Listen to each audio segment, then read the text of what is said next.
भारत का एक ऐसा शहर जहां मौजूद है धरती का वैकुंठ। इस शहर को हिंदू धर्म के पवित्र 4 धामों में से एक माना जाता है और इस शहर में चलता है दुनिया के पालनहार का राज। ये एक ऐसा शहर है जिसकी इकोनॉमी का 80% हिस्सा टूरिज्म और इसका भी 60% के लगभग हिस्सा सिर्फ एक मंदिर से आता है। लेकिन ये शहर कौन सा है और क्यों खास है? दोस्तों, आज हम बात करने जा रहे हैं पुरी शहर की। तो चलिए फिर देरी न करते हुए जानते हैं पुरी को थोड़ा करीब से। लेकिन वीडियो को शुरू करने से पहले अगर आप हमारे चैनल पर पहली बार विजिट कर रहे हैं तो प्लीज सब्सक्राइब करके बेल आइकॉन प्रेस कर लीजिए। दोस्तों, भारत के पूर्वी हिस्से की तरफ बढ़ें तो हमें एक बेहद ही खूबसूरत राज्य नजर आता है जिसे ओडिशा कहा जाता है। क्षेत्रफल के हिसाब से देश का 13वां सबसे बड़ा राज्य ओडिशा बंगाल की खाड़ी के किनारे स्थित है और इसी राज्य का एक अद्वितीय, प्रसिद्ध, मनमोहक और खास हिस्सा है पुरी। एक ऐसा शहर जिसे हजारों वर्षों से अलग अलग नाम मिलते रहे हैं, जैसे नीलगिरी, नीलाद्रि, पुरुषोत्तम, शंख क्षेत्र, श्री क्षेत्र, जगन्नाथपुरी और नीलाचल। ये कोस्टल सिटी और नगर पालिका होने के साथ साथ पुरी जिले का मुख्यालय भी है, जो महज 16.84 स्क्वायर किलोमीटर के क्षेत्रफल में फैला हुआ है। शहर की कुल आबादी 2.5 लाख के लगभग है और हिंदू यहाँ का मुख्य धर्म है, इसलिए इसे भारत के सबसे शांत और पवित्र शहरों में भी शुमार किया जाता है, जहाँ 97.84% के लगभग लोग हिंदू धर्म का पालन करने वाले रहते हैं, जबकि बची आबादी में ईसाई और दूसरे धर्म समाये हुए हैं। यहाँ सुबह की लाली हो या शाम का तारा, हर पल मंदिर के घंटों की पवित्र आवाज, मन को शांत कर देने वाले वातावरण और चेहरे पर मुस्कान लिए अतिथियों का स्वागत करते हुए लोग नजर आ जाएंगे। पूरे शहर को जगन्नाथ का द्वार कहा जाए तो दोस्तों कुछ भी गलत नहीं होगा, क्योंकि ये नगर है भगवान जगन्नाथ का, जिनके घर यानी जगन्नाथ टेम्पल को धरती का वैकुंठ माना जाता है। जबकि भगवान जगन्नाथ को गॉड ऑफ वर्ल्ड यानी दुनिया के स्वामी, जहाँ साल भर श्रद्धालु और सैलानियों का आना जाना लगा ही रहता है। इसका सबसे खास कारण भी भगवान जगन्नाथ का मंदिर ही है, जिसे बड़ा द्वेला के नाम से जाना जाता है। जगन्नाथ मंदिर को 12वीं शताब्दी के लगभग बनाया गया था और आज ये अपने रहस्यों से पूरी दुनिया को हैरान करने का काम करता है, क्योंकि यहाँ भगवान की पत्थर, मिट्टी की नहीं बल्कि लकड़ियों की मूर्ति है। मंदिर में भगवान जगन्नाथ, बालभद्र और सुभद्रा की मूर्तियाँ हैं। ऐसा माना जाता है कि जगन्नाथ जी की मूर्ति में आज भी श्री कृष्ण का दिल धड़क रहा है। जी हाँ, 12 साल बाद मंदिर में नवका लिवारा नाम की रस्म अदा की जाती है, जिसमें तीनों मूर्तियों को बदलने के साथ साथ श्री कृष्ण के दिल को नई मूर्ति में शिफ्ट भी किया जाता है, लेकिन अंधेरे में। इस दौरान पूरी शहर अंधेरे में डूबा होता है। मंदिर के बाहर सीआरपीएफ, पुलिस फोर्स और तमाम फोर्स सुरक्षा के लिए तैनात है, ताकि गलती से भी कोई मंदिर के अंदर ना घुस जाए। मंदिर के ऊपर एक सुदर्शन चक्र लगा हुआ है, जिसके बारे में कहते हैं कि इसे चाहे जिस भी दिशा से देखो, इस चक्र का मुंह उसी दिशा में नजर आएगा। मंदिर के ऊपर एक झंडा भी लगा हुआ है, जिसे हर रोज बदला जाता है। कहते हैं कि अगर ऐसा नहीं हुआ तो मंदिर पूरे 18 साल के लिए बंद हो जाएगा। मंदिर में मेन डोर पर 22 सीढ़ियाँ पड़ती हैं, जिनमें से तीसरी को यमाशिला कहा जाता है और माना जाता है कि जिस व्यक्ति का पैर इस सीढ़ी पर पड़ता है वो यमलोक चला जाता है। पुरी भारत के उन शहरों में शुमार होता है जिस पर मुसलमानों की हमेशा से नजर रही है। इतिहास में झांके तो 7वीं शताब्दी से लेकर 19वीं शताब्दी तक मुस्लिम शासकों ने पुरी और जगन्नाथ मंदिर पर पूरे 18 बार आक्रमण किया था और इन अटैक्स का उद्देश्य था मंदिर के खजाने को लूटना। पुरी के इतिहास को और गहराई से समझें तो ये प्राचीन समय से जुड़ा हुआ है। इसका जिक्र ऋग्वेदा से लेकर मत्स्य पुराण, ब्रह्म पुराण, नारद पुराण, पद्म पुराण, स्कंद पुराण और कपिला पुराण जैसे तमाम ग्रंथों में देखने को मिलता है। ये शहर आज भले ही हिंदू रंग में रंगा हुआ है, लेकिन एक समय वो भी था जब यहाँ बौद्ध धर्म का बोलबाला था। हालांकि पूरे भारत की तरह 1803 से लेकर अगस्त 1947 तक ये भी अंग्रेजी हुकूमत का हिस्सा रहा। आज बेशक ये स्वतंत्र भारत का हिस्सा है और लोकतंत्र के हिसाब से चलता है, लेकिन गजापति घराने के उत्तराधिकारी आज भी यहाँ राज करते हैं, पर सिर्फ जगन्नाथ मंदिर और उससे जुड़े अनुष्ठानों, धार्मिक कर्मकांडों को पूरा करने के लिए। पुरी में जगन्नाथ मंदिर के साथ साथ पुरी गोवर्धन मठ भी है, जिसे खुद आदि शंकराचार्य ने स्थापित किया था। ये देश के 4 प्रमुख मठों में से एक है और श्रृंगेरी मठ, द्वारका मठ और ज्योतिर्मठ के बाद चौथा पवित्र धाम भी। हिंदू धर्म के अनुसार इन चारों धर्मों की मान्यता को देखें तो भगवान विष्णु रामेश्वरम में स्नान करते हैं, द्वारका में रात बिताते हैं और बद्रीनाथ में तपस्या करते हैं, जबकि पुरी में वो खाना खाने के लिए आते हैं, यानी ये उनके भोजन की जगह है। इसी शहर में राधा कांता के नाम से एक जाना माना मठ भी है, जो चैतन्य महाप्रभु को समर्पित है। दरअसल 16वीं शताब्दी में भक्ति आंदोलन की शुरुआत करने वाले चैतन्य महाप्रभु ने अपनी जिंदगी के कई साल जगन्नाथ के भक्त के रूप में पुरी में बिताए और आखिर में वो ईश्वर में विलीन हो गए। दोस्तों, ये मठ आज भी बड़ी शान से पुरी में खड़ा है। इसके अलावा भी पुरी में कई मठ हैं, जैसे श्री चैतन्य गौड़िया मठ, बावली मठ। ये शहर पुरी जिले के सेंटर में है, जिसे दक्षिण पूर्व से बे ऑफ बंगाल, पश्चिम से मौजा सिपौरी बिल्ला, उत्तर में मौजा गोपीनाथपुर और पूर्व से मौजा बालूखंड जैसे दूसरे शहर घेरते हैं। पुरी की इकोनॉमी की बात करें तो सबसे बड़ा सपोर्ट है टूरिज्म, जगन्नाथ टेम्पल और दूसरे धार्मिक स्थलों का, जो शहर की इकोनॉमी को 80% तक सपोर्ट करते हैं। मंदिर शहर का केंद्र बिंदु है, इसलिए ये टूरिज्म के मामले में सबसे आगे है। ऊपर से यहाँ की मान्यताएं भी लोगों को यहाँ ले आती हैं। आपको यकीन नहीं होगा, लेकिन मंदिर का अलग से एडमिनिस्ट्रेटिव सिस्टम है और मंदिर प्रशासन हर अनुष्ठान के लिए 6000 के लगभग लोगों को रोजगार देता है, जबकि कुल 20,000 लोग डायरेक्ट या इनडायरेक्ट इसी मंदिर से होने वाली इनकम से अपने घर का खर्च चला रहे हैं। मंदिर की सिर्फ रसोई में ही रोजाना 400 लोग काम करते हैं और रोजाना 1 लाख से भी ज्यादा लोग का भोजन करवाते हैं। इस तरह ये दुनिया की सबसे बड़ी रसोई भी मानी जाती है, जहाँ पे ना तो कभी खाना कम पड़ता है और ना ही यहाँ से कोई भूखा जाता है। मंदिर के अलावा पुरी में रहने वाले लोग के हाथों में भी जादू है। वो ऐसे ऐसे हैंडीक्राफ्ट डिजाइन करते हैं कि लोग ना चाहते हुए भी उन्हें खरीदने पर मजबूर हो जाते हैं। चुनरी, साड़ीज, आर्टिफिशियल ज्वेलरी और घर में साज सज्जा में काम आने वाली तमाम चीजों को यूनिक कैसे बनाना है, ये आप पुरी के लोगों से अच्छे से सीख सकते हैं। समुद्र के पास वाले इलाके में रहने वाले लोग फिशिंग से भी अपनी जीविका चलाते हैं। यहाँ समुद्र में कई खास प्रजाति की मछलियाँ भी पाई जाती हैं, जिनकी विदेशों में खूब डिमांड रहती है। इसके अलावा पुरी शहर में कई राइस मिल्स भी हैं, जिनमें हजारों की संख्या में मजदूर काम करते हैं। वहीं खेती बाड़ी से जुड़े लोग पैडी, वीट, मूंग, कुथली, राइस, ब्लैक पेपर, ब्लैक दाल, ग्राउंड नट और सब्जियों के अलावा नारियल की खेती करते हैं, जिन्हें एक्सपोर्ट करके भी अच्छी खासी कमाई होती है। इसलिए यहाँ के लोग हमेशा मस्त रहते हैं। हालांकि इनके मस्त रहने का एक कारण भगवान जगन्नाथ का आशीर्वाद भी है,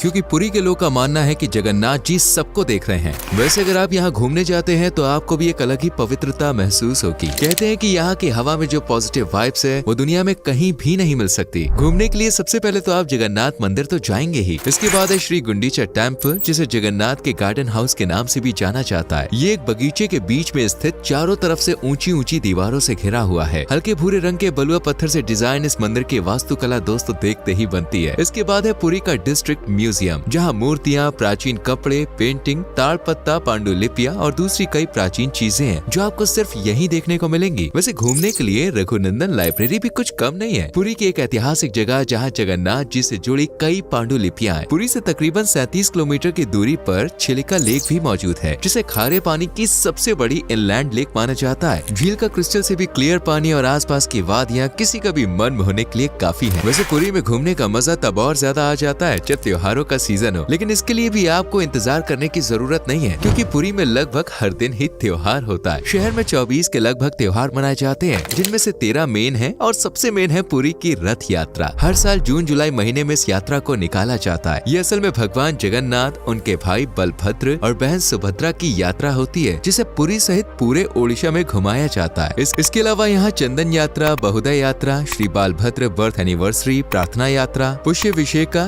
डॉल पूर्णिमा और दमनक चतुर्दशी जैसे कई त्योहार मनाए जाते हैं। हालांकि इन त्योहारों में होली, दिवाली, नया साल और बड़ा दिन जैसे फेस्टिवल्स भी शामिल हैं। क्योंकि पुरी में आबादी भले ही हिंदुओं की ज्यादा है, लेकिन यहाँ दूसरे धर्मों का सम्मान भी उसी आदर भाव के साथ किया जाता है जिस तरह से हिंदू धर्म का। इसलिए आज पुरी को मिश्रित कल्चर वाले सबसे प्रमुख शहरों में से भी एक माना जाता है, जहाँ हर त्योहार में लोग का आपसी प्रेम और भाईचारा देखने को मिलता है। इस शहर के लोग काफी विनम्र, शांत और मिलनसार भी होते हैं, जो हमेशा मुस्कुराते हुए देखे जा सकते हैं। शहर के लोग के पहनावे की बात करें तो महिलाएं साड़ी पहनना ज्यादा पसंद करती हैं और इसके साथ हाथों में कंगन, कान में इयररिंग्स और नाक में बाली। जबकि त्योहार या फिर कोई फंक्शन हो तो ये जमकर सजती हैं। वहीं पुरुष पारंपरिक कपड़ों में धोती कुर्ता पहनना ज्यादा पसंद करते हैं, लेकिन रेगुलर यूज में पैंट शर्ट्स आजकल ज्यादा चलन में है। पुरी के लोग अच्छे से जानते हैं कि बदलते जमाने के लिए सब कुछ बदल रहा है और आने वाला समय पढ़े लिखों का है। इसलिए अपना पहनावा बदलने के साथ साथ शिक्षा को लेकर इनकी सोच भी हर गुजरते वक्त के साथ बदल रही है। शहर का लिटरेसी रेट आज 88.03% से भी ज्यादा तक पहुंच चुका है, जिसमें से पुरुषों की साक्षरता दर 91.38% है, जबकि महिलाओं की 84.43% से ज्यादा है। महिला और पुरुषों के बीच लिटरेसी रेट का ये गैप आपको बेशक ज्यादा लग रहा हो, लेकिन पुरी की रूढ़िवादी सोच जो हुआ करती थी उसके आगे ये गैप बहुत कम है और उम्मीद की जा रही है कि आने वाले समय में ये बिल्कुल नहीं रहेगा, क्योंकि शहर में कई स्कूल्स और कॉलेजेस मौजूद हैं जो पूरे ओडिशा में मशहूर हैं। पुरी पहुंचने की बात करें तो आप सड़क या फिर ट्रेन कैसे भी जा सकते हैं। वो समय अलग था जब पुरी में सड़कें नहीं हुआ करती थी, बल्कि यहाँ पहुँचने के लिए लोग पक्की पगडंडियों का इस्तेमाल किया करते थे। लेकिन आज का समय अलग है। यहाँ दूर दूर तक पक्की सड़कों का जाल फैला हुआ है। ईस्ट इंडिया कंपनी द्वारा कलकत्ता से पुरी तक रेल लाइन भी बिछाई गई थी, जो 1898 में चालू हुई थी। इसलिए अब यहाँ रेलवे स्टेशन भी हैं, जो कलकत्ता जैसे कई शहरों को कनेक्ट करते हैं। कोलकाता से अगर आप ट्रेन लेते हैं तो दूरी 515 किलोमीटर के लगभग होगी, जबकि विशाखापट्टनम से 468 किलोमीटर।